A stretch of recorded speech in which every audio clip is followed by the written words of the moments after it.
My name is Eddie Randle. My sobriety date is November 3rd, 2018.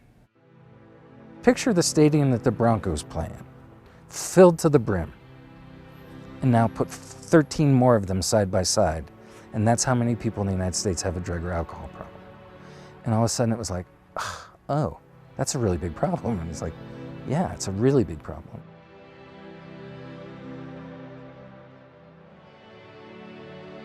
Addiction is a problem that impacts millions of Americans every day.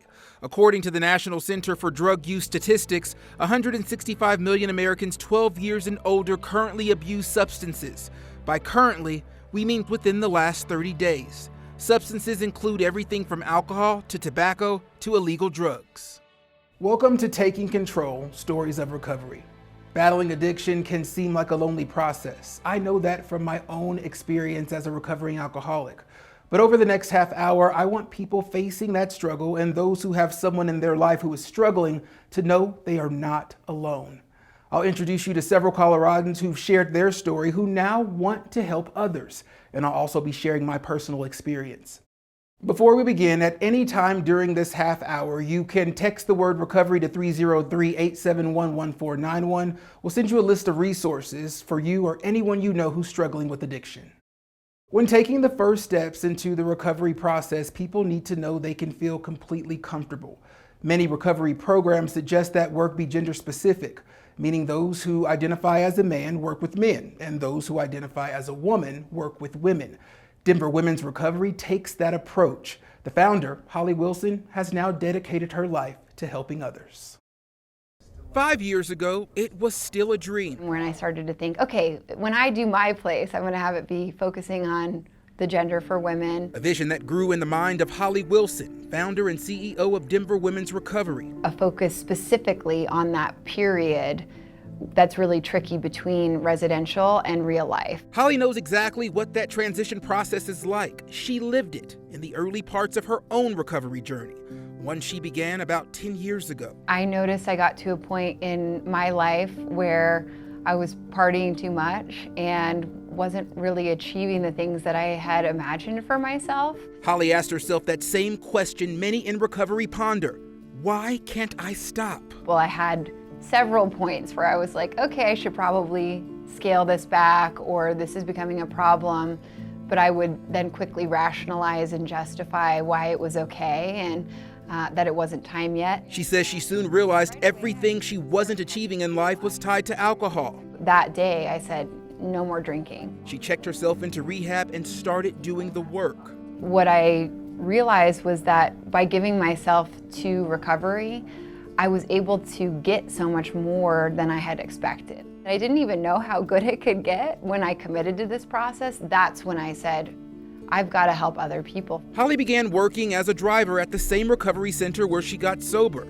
Then she became a recovery coach. Shortly after that, I was promoted to being the program manager of kind of the middle level of care to help people launch into life after treatment. Giving her the idea for Denver Women's Recovery. We focus on helping women do recovery in real life. We are gender specific and we have a special focus in trauma work. We're very focused on supporting our clients in what they need to do outside of the room, since we are dealing with all the real life stressors. So making sure they're getting to their doctor's appointments, making sure they're getting jobs if they need to get a job, or getting into school. Every woman has a different story and is on a different path. It's really important to me that women know you don't have to hit rock bottom to get help.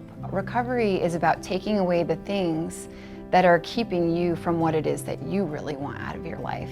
And that's what we focus on here, is what do you want and how can we help you get there? Holly is using her own experience of the struggle to get better and sharing it with other addicts in hopes they find their own recovery path and pay it forward too. All the time I have these moments of, this is incredible what we've built as a team here. And I'm so grateful for my recovery too, because I don't think I would have had the tools to put something like this together without my program. Relationships cultivated in early recovery play a large role in an addict's sobriety. One of my strongest bonds is with my friend Rick Lindsay. When I entered a 12-step program, I was told to look for people who have what I hope to have in my life one day. In Rick, I saw a man who was liked, loved, and most importantly, respected. I saw a man who owned a home and had a family. And as we became friends, I learned all the things he has come with time. Time in recovery and time doing the work. My sobriety date is March 30th, 1993. A little over 28 years sober. 28 years is a long time. People can accomplish a lot. For Rick Lindsay, the achievements made over nearly 3 decades mean so much more because he did it clean and sober. I have a life that's really a good life now, and I don't think I would have ended up there had I continued drinking and using. The beginnings of his addiction go back to his teenage years, and he has the pictures to remind him. I remember what I did on my 16th birthday was I got my driver's license, and then I went and picked up my friends, and we got high and drunk for the rest of the day. In my head, that didn't seem abnormal. Today it seems horrifying that a 16-year-old on a very important day would need to get that intoxicated. His addiction worsened in his 20s. Sometime in the late 80s, I was alone and I was desperate, and I didn't piece together that alcohol and drugs were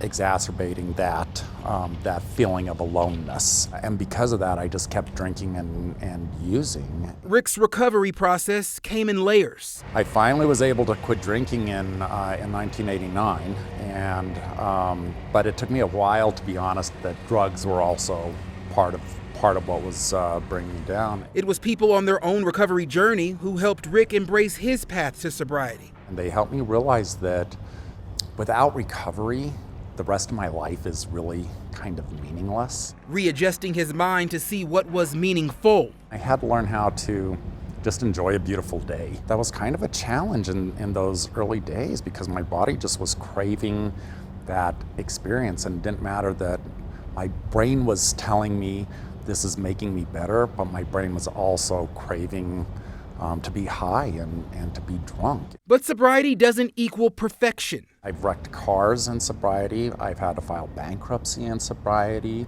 I've had ups and downs with business in sobriety. I've lost relationships in sobriety. And I've gained all of that. The thing is now that I have to remember that on a bad day, that using drugs and alcohol is not going to make that day anything but worse. Are you able to see the old pictures active in your addiction, and then see when you were sober and see that there was a difference in either serenity or happiness in your life? I can't really see that because there's so much of the worst part of my addictions that aren't captured anywhere in my life. They were just they're just clouds.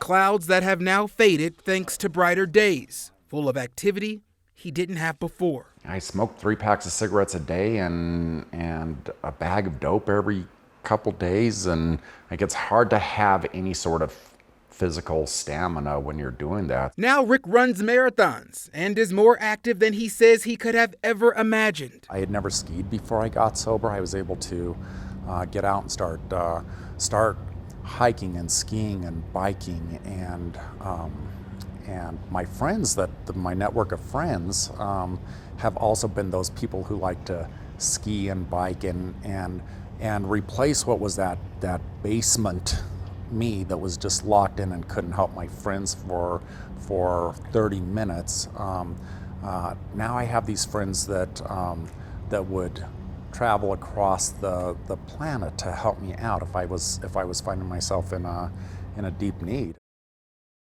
Sinan Rodriguez, better known on the radio as Slim, has been in recovery for 5 years. We first shared his story back in November of 2017, about a year after he got sober. I recently went back to his radio station to check in with him and see how his recovery is going. Recovery has been the best thing that could happen in my life. Honestly, to be really honest, I wouldn't be in front of you right now if I hadn't quit, because I was on that path to killing myself. when you guys last came to speak with me, I was just a member of the staff here, you know, and now I'm the program director, and I would have never made it to that point if I hadn't changed my life and gotten sober. Even after you stop using in the way that you were using before, like there's so much that you learn throughout the recovery process. It's a tough thing because I've still seen people lose their lives, and I guess that's what bothers me the most when I talk about my recovery is just because I'm in a better place doesn't mean that everybody else is. I really wish that more people can take this journey and not wait their whole lives. If you're suffering now, not wait so long to get there. Both of us are very passionate about, you know, telling the story and you know, helping others because it's so important. I'm still in recovery. I'm always in recovery. And being an alcoholic was just one of the problems. There's underlying issues. There's depression. There's loneliness. There's things that I'm suffering from regularly. And I'm working on those and battling those things and figuring out what it is that I'm missing that's making me sad and depressed and lonely. So am I 110%? Am I flying high? No, I'm still working on myself. I'm still working on myself, but now I can do it clear-minded, clear-headed, and I can see that I'm not broken. I can be fixed. Well, your story has touched so many people, and it's going to continue to do the same. So thank you so much for letting me pop into the studio real quick. I appreciate it. Thank you, Eddie, and congratulations on your recovery too. Thank you. When I can experience life, I don't need to run from it. I don't need to use. I don't need to drink. Recovery for Dylan Hurwich hasn't been the easiest journey, but today his physical and mental health is thriving. His story, When Taking Control, continues.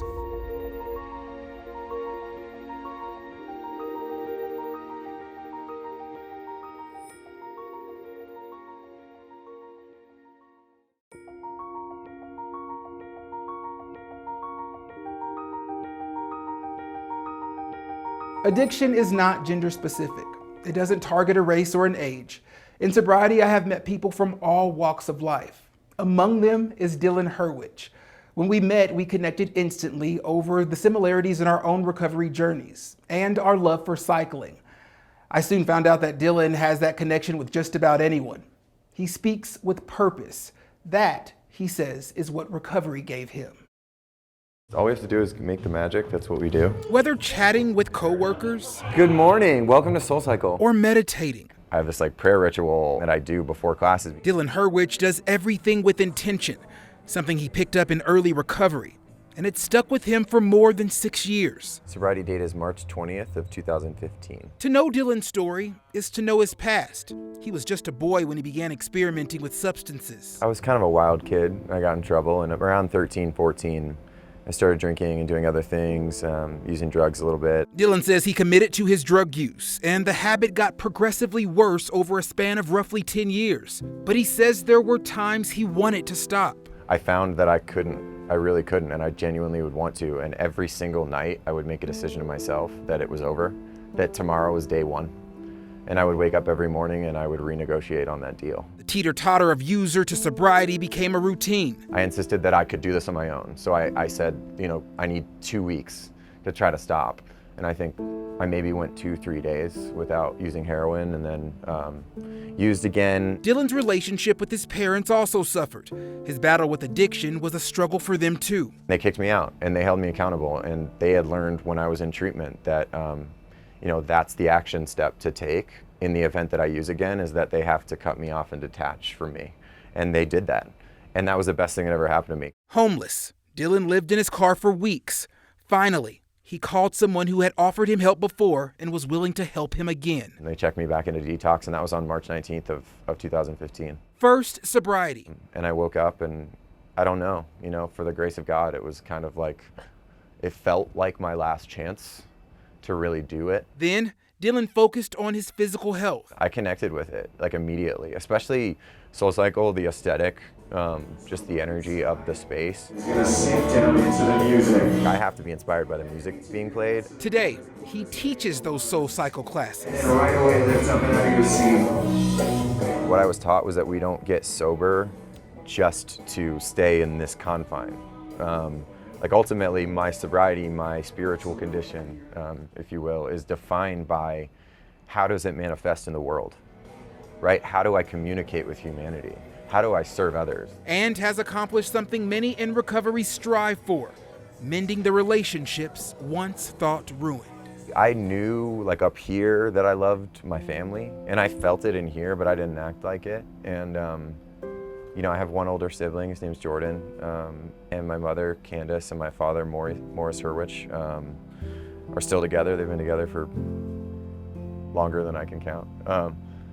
Being able to be their son and like to try to be a brother to my brother, and being able to like be present in those relationships.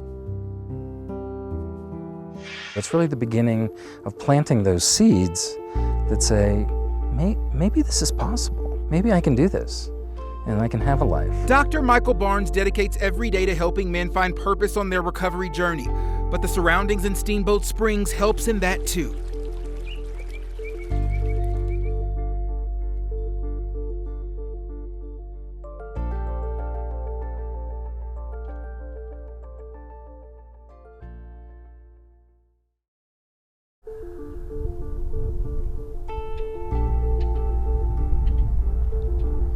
A foundry is a factory for casting metal. It takes broken pieces, melts them down, and molds them into something with purpose.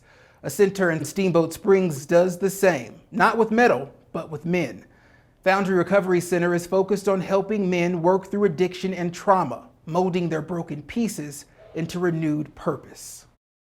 The scenery of Steamboat Springs is like a storybook.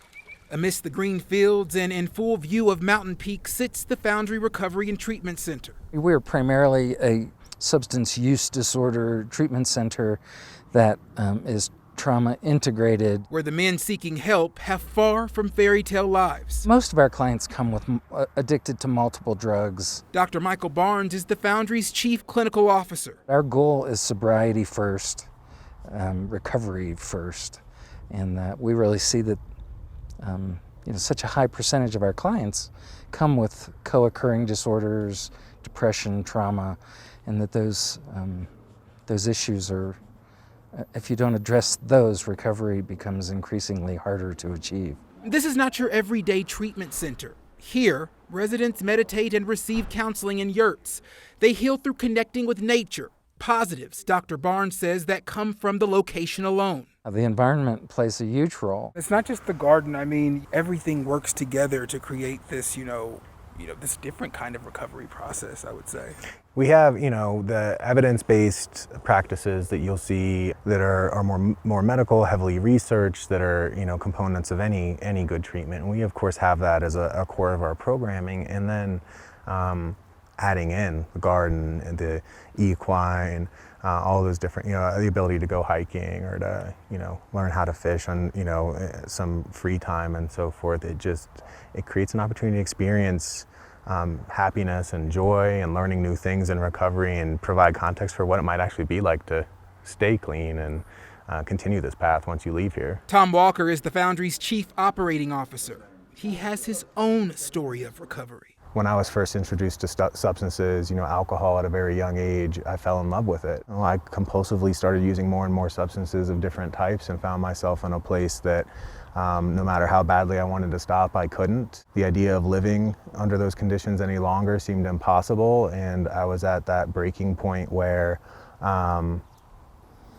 it was either get sober or, continue a miserable existence. Tom went into treatment, got sober, then got the itch to help others. I found myself at 2 years sober, working in a detox center that was community funded, and working with police diversion, and then became a counselor, and then eventually worked my way into more administrative role over time. Now at the Foundry, Tom provides living proof to the men in treatment that addicts can have an accomplished life. I just came in to stop the pain, and I was given this gift that was more than I ever would have given myself. Just celebrated 24 years. Though they too must put in the work. If we can't allow clients to see that they can get what maybe they thought they were getting out of substance use in recovery, that their life can actually be more fulfilled,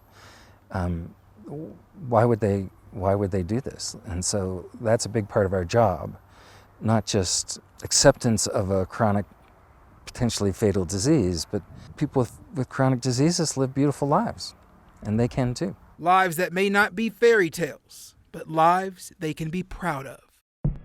I wasn't really ready to admit that it was a problem, but I knew that what I was doing was going to be the end of me. I couldn't do this special without diving into the personal connection I have with addiction and recovery.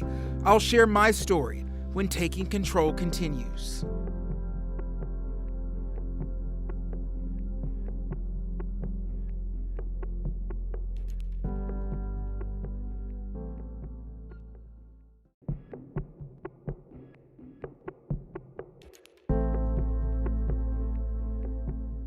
I've always had a problem with drinking. I drank in high school, I drank in college, I drank in early adulthood. It just really never stopped. Rock bottom came before I even quit. I was working in Tulsa, and I went to a party. One of my friends threw a party at her rooftop apartment. I drove home and didn't make it home. I crashed my aunt's car into a tree. I remember coming to when someone said, "I think there's a dead body in the car."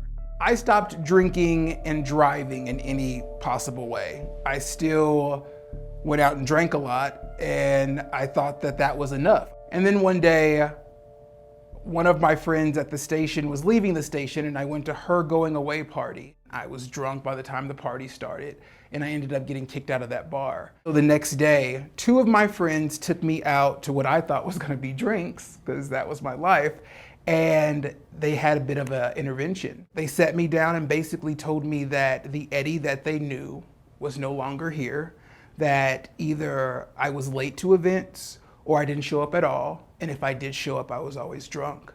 From that moment on, I really listened, and I talked to a therapist, and then I started my recovery journey. If those two women had not sat me down that day, I don't know if I'd be where I am right now. I came to terms a long time ago with that this was probably gonna kill me.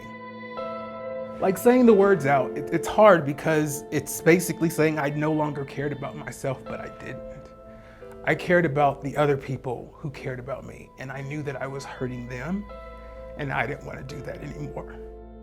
What I do is try to tell my story and to speak about it so that people know that there is a sense of normalcy in this. Like, it's normal for someone to be an alcoholic. It's normal for someone to be an addict. The hard part is asking for help and seeking that help and getting on that recovery journey. But once you get on it, and if you stay on it, you just know that your life could be so much better.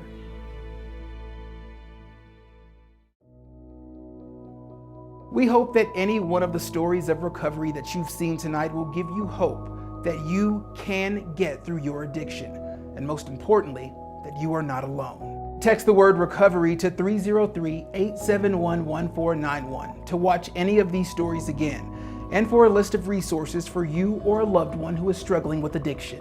Thank you for joining us for Taking Control Stories of Recovery. For me, one of the greatest gifts of sobriety is getting to live in the present and getting to experience every moment, both good and bad. I hope all of you are able to find something to hold on to, something to guide you on your journey